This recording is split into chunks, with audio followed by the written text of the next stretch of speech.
Petrodollar dooms as Qatar breaks ranks and sells oil in yuan. The crisis in Qatar marks a major turning point in the battle against the Khazarian mafia.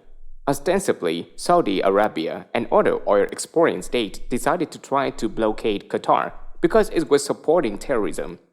In reaction to this move, US President Donald Trump showed the world he was not in charge of the US by first supporting the blockade and then being forced by the Pentagon to change his stance 180 degrees the next day. What is really going on here is that Qatar reached a deal with Iran to export gas from its massive gas fields, not west in exchange for worthless euros and US dollars, but rather east to places like India and China in exchange for their currencies.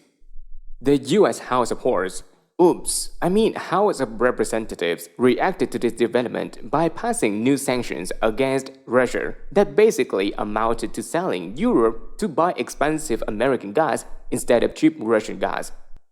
The Germans and Australians reacted by telling the Americans to buzz off.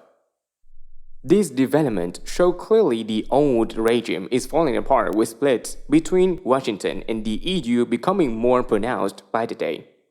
The Khazarian mafia controls Saudis and their Israeli partners in crime have been their entire plan for an Arab NATO, blow up in their faces.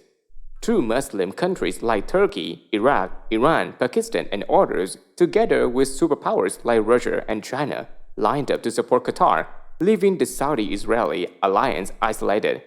India and Pakistan have shown they are with Russia and China by joining the Shanghai Cooperation Organization, something Iran is expected to do next year.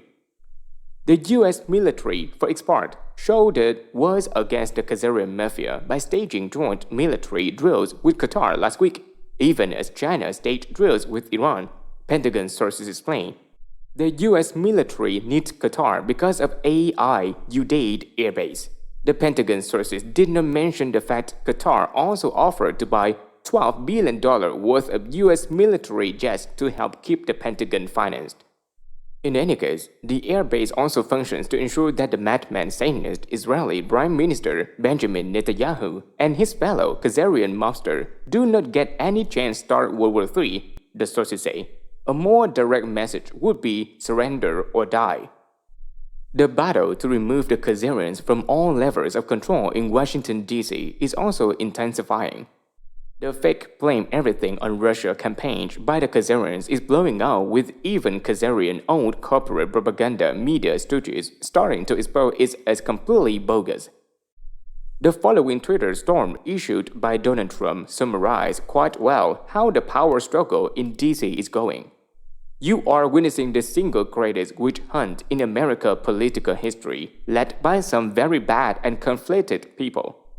They made up a phony conclusion with the Russian story, found zero proof, so now they go for obstruction of justice in the phony story.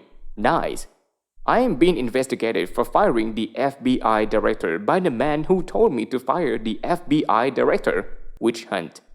Why is that Hillary Clinton's family and them's dealings with Russia are not looked at, but my non-dealings are? Crooked H destroyed phones, W Harmer bleached emails and had husband meet WAG days before she was cleared, and they talk about obstruction. AG Lynch made law enforcement decisions for political purposes, gave Hillary Clinton a free pass and protection, totally illegal.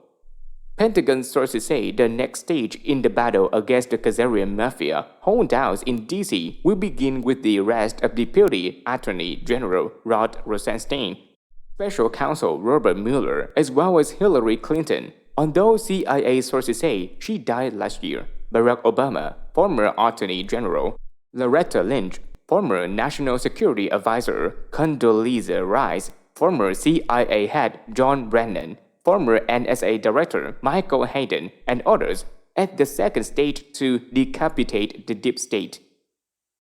Fired FBI Director James Comey has been singing like a canary about the Khazarian mob as well as the P2 Freemason Lodge, CIA sources confirm. Comey was forced to commit two-stage seppuku in front of Congress, the sources say. He began ratting on his colleagues to avoid being charged with multiple felonies for leaking, misprision, deliberately hiding knowledge of felony, aiding obstruction of justice, etc., the Pentagon sources continue. The attack against Trump's son-in-law, Jared Kushner, has also intensified as Trump picked New Jersey Governor Chris Christie's attorney and friend Chris Wray to run the FBI. Kushner hates Christie for putting his criminal Mossad dad Charles in jail when he was New Jersey prosecutor, the sources note. The Khazarians are, of course, literally fighting for their lives as their control grid continues to collapse. House Republican Majority Whip No. 3 Steve Scalise may have been shot because of his support of anti-child sex trafficking law as the battle against pedophilia escalates, the Pentagon sources note. The George Bush Sr. faction of the Khazarian mob is also still diligently working to eliminate the evidence trail by bumping off former senior associates. That is why former Panamanian dictator Manuel Noriega and arms dealer CIA asset Adnan Khashoggi were recently pumped up, Pentagon sources say. The power elite in Washington, D.C. is also in a deadlock because of MAB, or Mutually Assured Blackmail, preventing the long-awaited mass arrests of known criminals like Senator John McCain.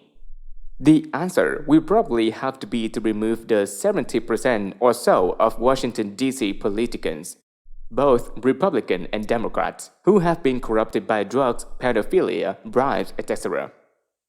In Europe, meanwhile, the German-controlled Vichy regime in France, run by Rothschild puppet Emmanuel Macron, stole Sunday's parliamentary election to give his slave regime the appearance of popular support.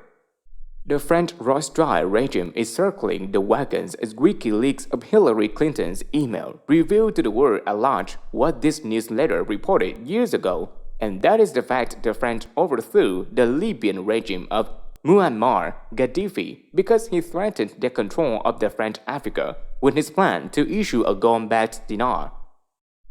In a sign the battle for Africa is far from over, the French staged robbery of gold mines in Mali came under renewed attack last week as a resort for expats there was attack. Khazarian attempts to prolong their financial system by seizing gold are also continuing in many parts of the world. In the Philippines, the U.S. military helped President Rodrigo Duterte fight Khazarian-hired Daesh mercenaries who were trying to seize gold in Marawi. Also last week, in the island of Bougainville, 10 trucks filled with mercenaries were dispatched to try to capture White Dragon Society representatives, including this writer, visiting King David Pay II. The Bougainville rebel army stopped them by cutting down trees and shutting a highway after the WD's representatives were evacuated. The French branch of the Rothschild family, through their Rio Tinto Zinc Corporation, are trying to yet again to force landowners in Bougainville to sign over to them the right to mine gold on the island. The Rothschilds also do not want the world at large to know they are guilty of slaughtering at least 10% of the island's population.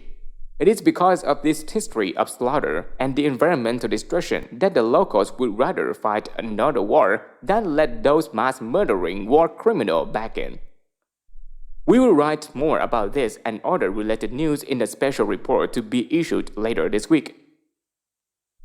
Suffice it to say for now that the Rothschilds, especially the French branch headed by wanted criminal David de Rothschild, will not get their hands any of the huge gold supplies on that island. In Japan, meanwhile, the Khazarian puppet regime of Shinzo Abe showed how insecure it was by passing an anti-conspiracy bill that gives the government power to arrest people for crimes they have not yet committed. This sort of acceleration of repressive measures was seen in Eastern Europe too, in places like Romania just before the regimes there collapsed. Sources in Japanese military and law enforcement circles say they will not obey criminal orders from the politicians to oppress the people despite the passage of this law. In any case, right-wing sources close to the emperor say Abe is very ill and has been advised by his doctor to resign or else die within 6 months. However, Abe intends to die in office, the source says. Japanese power brokers are waiting for the civil war inside the US government to end before they make any big changes here. Multiple sources agree. So for now, the old Rockefeller-Rothschild-controlled regime remains in place here, even though it has no support from the military or all the armed groups in the country. However, behind the scenes, the Khazarians have already lost Japan as well as South Korea.